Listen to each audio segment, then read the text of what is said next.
অনেকেই বলে থাকেন নেপালকে ব্রিটিশরা কখনো দখল করতে পারেনি।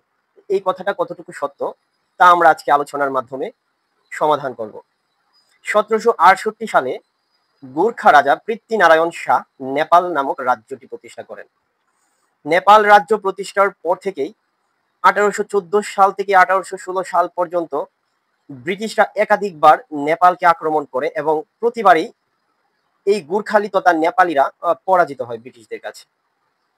1816 সালের যুদ্ধ শেষে গুর্খালিদের এই পরাজয়ের ফলে নেপাল বাধ্য হয়ে ব্রিটিশদের সাথে একটি চুক্তি করতে সম্মত হয়। যেই চুক্তি অনুসারে ব্রিটিশরা নেপালের প্রাকৃতিক সম্পদ সহ সকল সম্পদের অধিকার পায় এবং এই দুর্ধর্ষ গুর্খালিদেরকে ব্রিটিশ ইস্ট ইন্ডিয়া কোম্পানির সেনাবাহিনীতে কর্মচারী হিসেবে নিয়োগ দেওয়া হয়।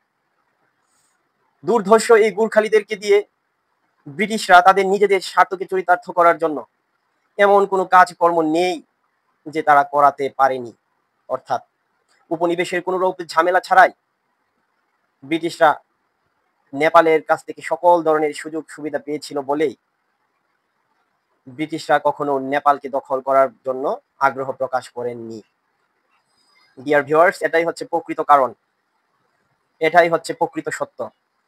কারণ এই নেপালিরা কখনোই যোদ্ধা জাতি নয়। প্রকৃত যোদ্ধা জাতি হচ্ছে বাঙালিরা। তারা বছরের পর বছর বিভিন্ন জাতিগোষ্ঠীর সাথে যুদ্ধ করতে করতে তাদের নিজেদের অস্তিত্বকে টিকিয়ে রেখেছিল। ব্রিটিশদের সাথে তারা 200 বছর যুদ্ধ করেছে এবং অবশেষে ব্রিটিশদেরকে এই উপমহাদেশ থেকে তাড়াতে তারা বাধ্য হয়েছে এবং তারা সফলও হয়েছে। ডিয়ার ভিউয়ার্স, আপনারা আমার চ্যানেলটিকে অবশ্যই সাবস্ক্রাইব করবেন।